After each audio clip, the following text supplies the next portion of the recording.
पापा पापा मुझे आपका मोबाइल दो ना, मुझे गेम खेलना है।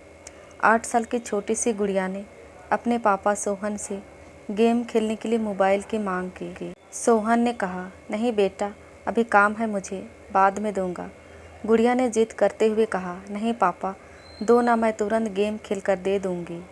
सोहन ने फिर से कहा, नहीं बेटा, मैंने कहा ना, मुझे अभी काम है, मैं बाद में दूंगा। रोती हुई गुड़िया अपनी माँ के पास गई और कहा, देखो ना माँ, पापा मुझे मोबाइल नहीं दे रहे हैं, वो कुछ काम भी नहीं कर रहे हैं और मुझे दे भी नहीं रहे हैं। गुड़िया की माँ नेहा चिल्लाते हुए बोली, अरे थोड़ी देर के लिए इसे मोबाइल क्यों नहीं दे देते, तब से सिर खा रही है। ये आजकल के बच्चे मोबाइल के कीड़े बनकर रह गए हैं।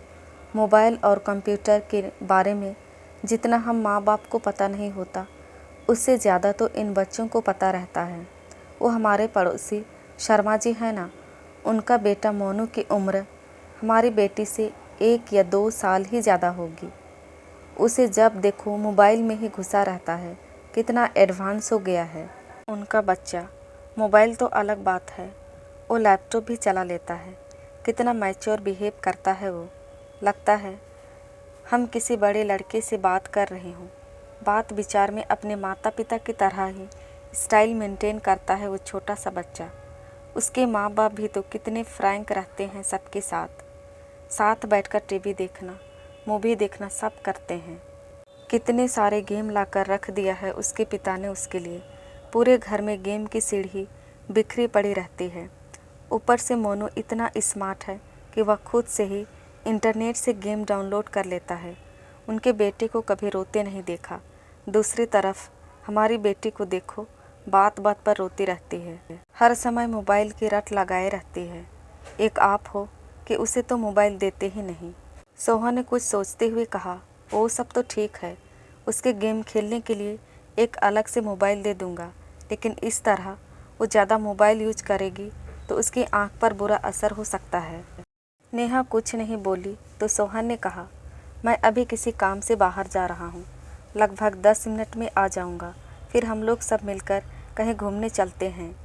नेहा ने कहा, ठीक है, तब तक मैं उससे तैयार भी कर दूँगी। सोहन भी हाँ में राजामंदी देकर घर से बाहर चला गया, लेकिन 10 बजे का गया सोहन 11 बजने तक भी वापस नहीं आया। इस बीच नेहा ने उसे फ़ोन लगाने की कोशिश भी की, लेकिन उसका फ़ोन हर समय व्यस्त ही बता रहा था।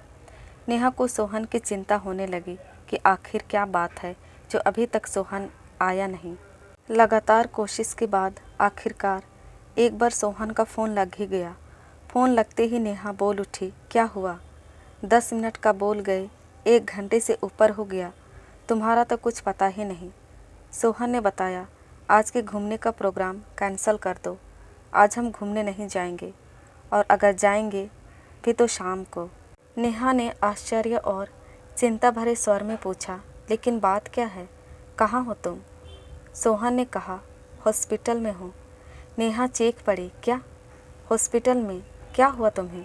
सोहन ने कहा, मुझे कुछ भी नहीं हुआ, मैं ठीक हूँ और मैं तुम्हें अभी कुछ भी नहीं बता सकता, घर आकर सारी बात बताऊँगा।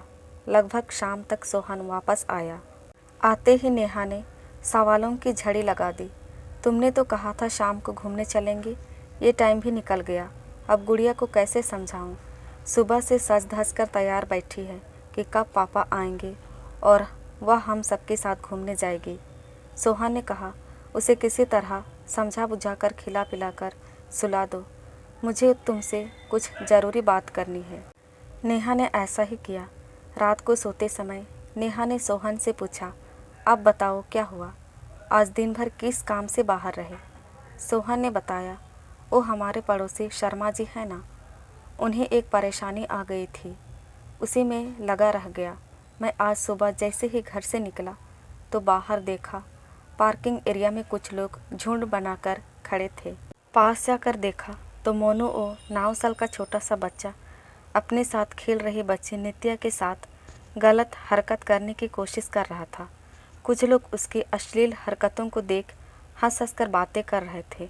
देखो आजकल के बच्चों को, कैसे हैं इनके माँ बाप जिनके बच्चे ऐसी गंदी हरकतें कर रहे हैं। बच्चों को देखते ही समझ में आ जाता है कैसी परवरिश दे रहे हैं इनके माँ बाप। भीड़ जमा देख शर्मा जी भी दौड़ आए तो अपने बेटे को उस अवस्था में देखकर बहुत लज्जित हुए। वहाँ खड़े सभी लोगों ने उनकी बहुत बेइज्जती की। शर्मा जी ने तो गुस्से में आकर अपने बेटे पर हाथ ही उठा दिया था, लेकिन मैंने उन्हें रोक दिया और मोनू को साथ में लेकर शर्मा जी का हाथ पकड़कर अपनी गाड़ी में बैठाकर एक पार्क में ले गया। वहाँ मैंने उनका गुस्सा शांत किया। मैंने उनसे पूछा, क्या मोनू किसी बुरी संगत में है जो ऐसी गंदी बातें सिखा रहा हो? शर्मा जी ने कहा, नहीं, ऐसी कोई बात नहीं है। फिर मैंने कहा, हो ना हो इस बच्चे के मन में कैसे भी इस तरह की भावनाएं घर कर गई है। इसे फ़ौरन किसी मनोचिकित्सक के पास लेकर जाना होगा जो इसकी काउंसलिंग कर पता लगा पाएगा कि इसके मन में ऐसी बातें कहाँ से आईं। फिर मैं उन्हें एक मनोचिकित्सक के पास ले गया। काफ़ी देर की काउंसलिंग के बाद उसने बताया, हम सभी बच्चे बिल्डिंग के नीचे पति पत्नी का खेल खेल रहे थे, जैसे मेरे मम्मी पापा खेलते हैं। मेरे पापा दूसरे शहर में काम करते हैं और हर शनिवार को आते हैं और रविवार की शाम को चले जाते हैं। जब तक पापा बाहर रहते हैं, माँ बहुत ही प्यार से उनसे बातें करती है और जब भी पापा आने वाले रहते हैं, मेरी माँ मुझे जल्दी सुला देती है। मैं भी उनसे बहुत सारी बातें करना चाहता हूँ। सुबह पापा देर से जगते हैं और मेरे लिए उनके पास समय नहीं रहता। पापा के आने के पहले माँ के कमरे में एक सीडी रखी थी, जिसे देख मैंने सोचा ये मेरे गेम की सीडी है और उसे लैपटॉप में डालकर चेक किया। तभी माँ अचानक मुझे सुलाने आ गई। मैं भी सोचता था कि पापा के आने से पहले माँ मुझे जल्दी क्यों सुला देती है। फिर मैंने रात को सिर्फ सोने का बहाना किया और पापा के आते ही सब कुछ छुप कर देखा कि माँ उन्हें प्यार से गले लगाती है और उसके बाद वो कैसे खेलते हैं। मोनू की यह सब बात सुनकर मेरे और शर्मा जी के पसीने छूट गए। डॉक्टर ने उसे कुछ दवाइयाँ दी है और साथ ही सलाह भी दिया है कि तुरंत ही उसका यह माहौल बदल दे। उसके खेल खिलौने फ़ौरन बदल दिए जाएं। उसे माँ बाप का भरपूर समय मिलना चाहिए। उसके सामने कभी भी उस बात की चर्चा ना हो। उन्हें फ़ौरन ये जगह छोड़ना होगा ताकि समय के साथ साथ वह इस वाक्य को भूल सके। डॉक्टर ने बताया, हम लोग बच्चों को अपने बीच की बाधा समझते हैं और किसी न किसी तरह उसे मोबाइल, लैपटॉप और इंटरनेट मुहैया कराकर उसे व्यस्त कर देते हैं ताकि हम अपना काम बिना किसी डिस्टरबेंस के कर सके। आजकल इंटरनेट पर बिना सर्च किए भी कुछ अश्लील तस्वीर और बातें दिख जाते हैं। बच्चों के कोमल मन पर बहुत बुरा असर छोड़ते हैं और आगे चलकर वो हमारे हाथ से बाहर हो जाते हैं। नेहा ये सब सुनकर स्तब्ध रह गई थी। सोहन ने आगे कहा, जब शर्मा जी ने घर आकर मोनू के गेम की सीडी चेक की तो उसमें भद्दी वीडियो वाली सीडी भी मिली। इसके साथ ही उसके मोबाइल में भी कई गलत साइट्स की हिस्ट्री थी।